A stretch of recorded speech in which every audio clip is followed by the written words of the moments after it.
I remember when I was in military boot camp and my coach would, not my coach, but the guys over me, we'd be out running and we'd be, trying to finish our 10-minute run, 20-minute run, whatever it was.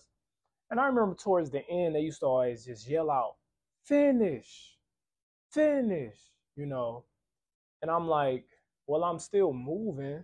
We are still moving. So what's the point of them saying finish? Like we are finishing it. Some people may be walking, some people may still be jogging, some people may be sprinting.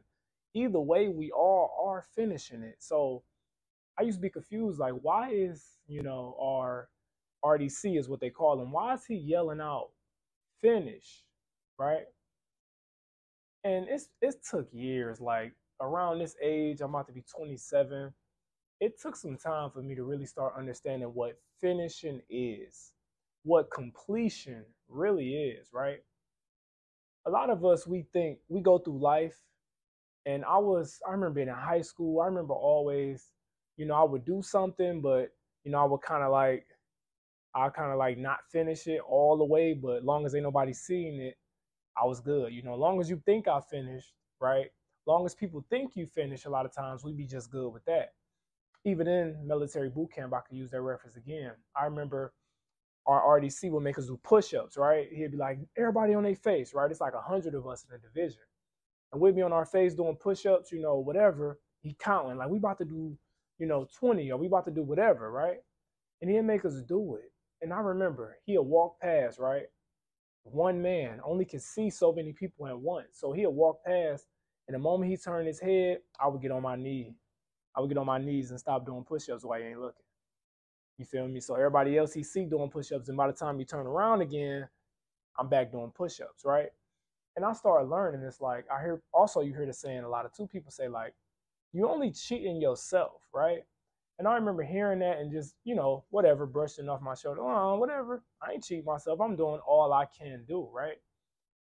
But a lot of times, are we really giving it our all? Or have we developed the habit of giving as much as you want to, giving less than you want to be perceived to give? You feel me? You see a lot of people New Year resolution, they in the gym recording it, right? But you're not, are you really about that life? And if you are about that life, you should know that you are. It doesn't matter that everybody else see you in the gym, everybody see you, you feel me? You out here doing this, you out here doing that. A lot of times we just putting on fronts. We care more about our perception than we do actually completing things, right?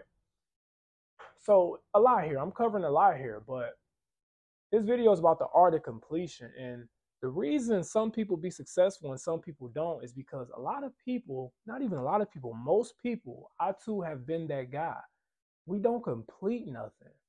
We just, as long as people think it's good, we think we good. But I'm here to tell you that alone right there is the great divider. Talent is not the great divider. People that finish is the great divider. Let's talk more about finishing. I heard Eric Thomas say it, and I'll mention this in the podcast with me and my brother Terrence. You can actually go check that out. I'll plug it in somewhere in here. We're talking about the art of completion. It give you more of his insight as well. We was talking about just why a lot of people successful and a lot of people not. Eric Thomas said he was giving a speech to NFL players, right? I believe they were first drafted players. I believe, I'm not 100% sure, but they were people that made it to the NFL. And he said, I see y'all. I see you out there. You look good in the first, you look good in the second, but some of y'all don't finish, right? And I'm just like, what? What is he talking about? These people have made it to the NFL. They obviously finished in something, right?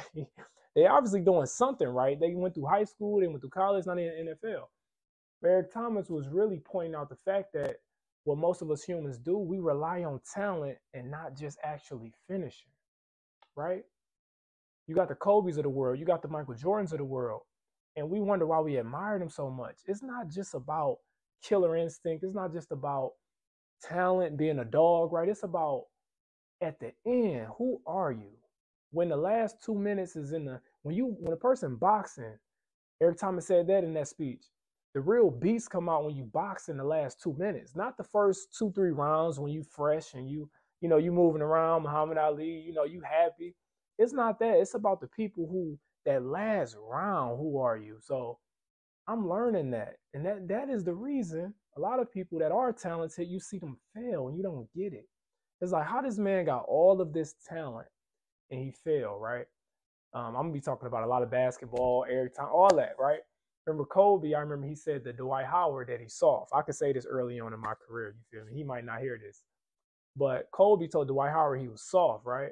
And I'm just like, how you calling him soft? The man is in the NFL. He's a big guy. He do his thing, but he don't finish, right? Go watch a lot of highlights of Dwight. Well, he got a lot of highlights, but I believe Dwight Howard isn't as successful as he could have been. He went to the finals one time. Shout out to him for that. But I think he could have been way more successful if he mastered the art of finishing. And when you become soft, you become, when you get tired and when you don't want to go through, you don't want to finish the workout, you don't want to finish the essay the right way, you don't want to finish it, you become soft, right? And that's what I'm learning. Like everything I do in life now, I'm starting to apply. Maybe this is a epiphany that everybody gets, right, as time going on in their life. But just at 27, I'm so glad this is hitting me now and not when I'm 40 and 50, right? Because finishing, I'm a college student right now. I'm starting to learn you got to give 100% to the end. That's what finishing is. Finishing is not just simply completing the paper. Completing the paper, truly completing it is actually giving it your all, making sure it's okay. Okay, you done with the paper. Did you put it in Grammarly? Okay, you put it in Grammarly, but did you even proofread it to make sure it's done? Okay, you proofread it once. Maybe you need to proofread it again before you submit it. How many of us we get to the end of the paper? Shoot, it's 3 to 5 pages. We get to 3 pages. We don't even do the whole 3rd page. I've been there. Everything I point out is stuff I've done and things I'm learning to overcome. Because some things I still haven't overcame yet, but I'm pushing and I'm learning, right? We get to that 3rd page, barely finish the 3rd page, and we just turn it in. How many people have done that? If you're watching this video, comment below. Be honest. Tell a story where you did not finish. It could be a paper. It could be a workout. It could be anything because nobody saw you. So you thought, as long as they think it's complete, I'm good. We got to stop doing that. It's not about talent. Talent plays a big role. It does. Some people are more talented than others. Some people are more gifted than other people. That's a big part of success. At the same time, though, I believe mastering the art of completion will guarantee you success. Period. Talent can't guarantee you success because talent can run out. You might just have a good year. You're not really, it's just everything coming to you easy. You ever, you playing basketball and you just like, man, I'm feeling it today. Today is just, you just shooting shots and they all going in. Like you just like, man, today I'm just feeling good. You can't rely on that. Kobe didn't rely on that. Jordan didn't rely on that. Jordan did 38 points in the flu game, right? He didn't rely on how I'm feeling and my talent. I'm Jordan. He relied on, I'm about to go out here. I'm about to give 100% of what I have. And giving 100% is not easy. I know it's not easy at all. I was in the gym with my bro Joe today, and we was working out towards the end, right? I'm like, He like, man, you want to do this and do that? I'm like, man. But in my mind, I'm like, I'm gonna complete the workout because he led the workout. I'm like, I'm gonna complete this workout today. I don't care what he say we gotta do. I'm gonna do it. I'm not gonna fight it. I'm not gonna be like, nah, bro, I ain't trying to. No, what you want to do, bro? Hey, you want to do this? You want to do that? Then we hit the sauna, right? Master completing. And like I said, completing is not simply being in the game into the buzzer. No, completing is it's 10 seconds left on the clock and you still giving that same energy you gave in the beginning. You might be tired. You might be gassed out. You might be to a point to where it's just like, oh, I done walked up and down the court. You ever walked up and down the court? You down 12. You feel me? Like all they need is 1 point to win. Now you just walking up and down the court. You done gave up. They hit the game-winning shot. And you like, well, I finished the game. No, you didn't. You could have saved the game. You could have, if you would have stayed on defense, you might have been able to just have that one play that give your team the confidence they need to flip the switch. So, the art of completion. That was my personal spiel. Now, I'm going to give y'all some tips on how to do it more strategically, right? So, tip number 1, you want to set clear goals first before you even start anything. Set clear goals. And we all know, I know you hear about it a lot of times, the greatest discovery when it comes to goal setting is SMART goals, okay? I'm not gonna go too deep into it, but SMART goals are specific, measurable, achievable, I always be forgetting, relevant, and time bound. Okay. It covers literally every aspect of goal setting. Like I said, when it comes to setting goals, the SMART goal strategy is the best strategy I've ever seen. Use it. It will help you understand your goals. It literally touch all bases, and it will give you, it'll make them clear. SMART is what make the goals clear. Okay. That's why it's called SMART goals. Okay. So set clear goals first, right? That's number one. Number two, you want to stay organized. This is my favorite one. I'm a very organized person, y'all. You see, I got my tips on the paper that I'm gonna give y'all. I wrote it down. Even if I know it in my head, I like to have notes. I like to have things set up. I'm just organized. And when I notice organized, it saves you so much time. And it help you avoid so much unnecessary bull crap. Okay. You over here trying to do this, you trying to do that, you trying to do everything in your head. I get caught up in that too. Thinking you can remember everything. I get caught up in that too. I don't care how important that appointment is, bro. Put it on your calendar. You're not gonna remember it. You might remember it, you might get lucky, but then it might be a day you don't remember it. You feel me? But yeah, one thing I also use as a way to stay organized is, of course, a to-do list, which is simple. A lot of things be simple, right? And we hear about them and we think, yeah, I'm familiar with that. But we really don't understand the power of it. A to-do list is powerful. But let me give you one tip with your to-do list. Don't make it too long, for one. Make it 3, 5 things a day. Even 5 is pushing it. 3, 5 things a day. And put a star next to the thing that's the most important. Now, priority management, not priorities, okay? That's one thing we get caught up in. We got 5 different priorities and wonder why our brain is all over the place. Each day is usually just one thing that you need to focus on, bro. One thing that you need to prioritize and do that one thing. Everything else, yes, you can do if you have time, but as long as you get that one thing done, it takes a lot of pressure off of you, and it's usually the hardest thing to do. So you want to start your day with doing the priority of the day. Okay, so staying organized, prioritizing, and getting you a to-do list. Okay. And 3, stay competitive. I know you might have a personality like me. By nature, I'm introverted. You might be watching this video, you might not think that he sound extroverted. I'm learning to turn the switch on, but look, by nature, I'm an introvert. I could sit home, I could sit in my studio, and I could just be to myself, listen to music. I'm good. Okay. That said, I don't like trying to compete with other people because I don't really care what other people got going on that much. Right. I'm not all in other people's business trying to say he did 10 points, I'm gonna do 12. That ain't really my lane. So what I do is I do the reverse approach. I compete with myself. Okay. What I do last year, what did I do yesterday? What did I do in the last hour? How can I make it better? How can I make this video better? My last video, okay, cool. How can I make it better? I'm competing with myself and constantly reinventing myself. So if you're anything like me, you want to at least compete with yourself. Now, if you are a dog and you like competing with people, it's a gift. Don't let nobody make you think it's bad. Yes, there is some forms of bad competition, but for the most part, competition is good. Okay, just don't let it make you step on people. Don't let it make you a dishonorable person. Make it where you play fair, right? You just don't want to be a dirty player. You want to do things the right way.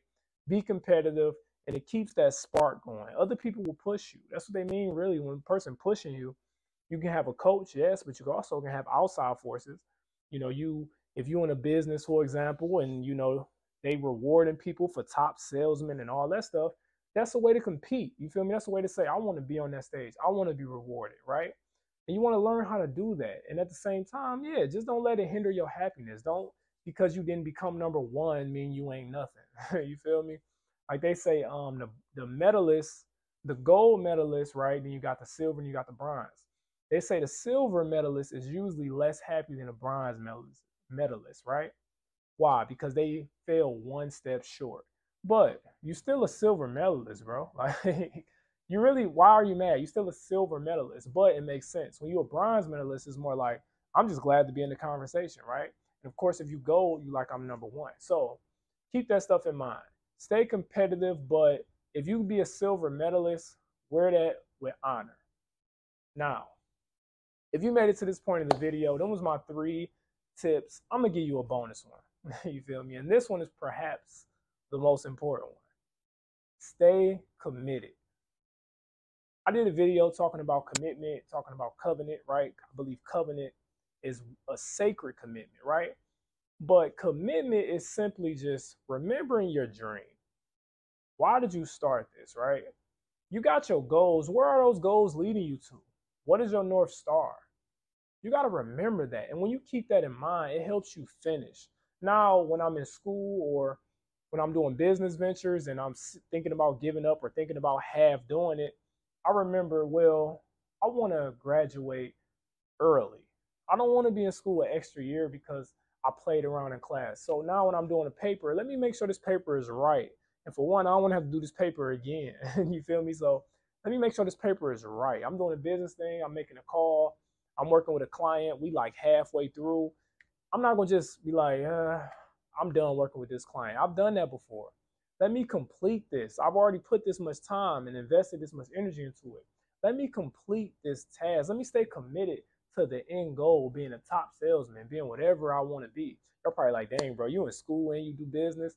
Yes, it's a crazy mixture and I got a family, okay? But this is this is how I like to live my life, right? If you out there, if any of these things inspire you, good. Make sure you like, make sure you comment and subscribe to the channel and grow with me. So I'm gonna wrap it up there, by the way. Them the 4 tips. The art of completion, I'm telling you. If you don't watch any of my other videos and you watch this one and you actually implement these steps, your life will change tremendously. I'm Rasta White. I appreciate your time today.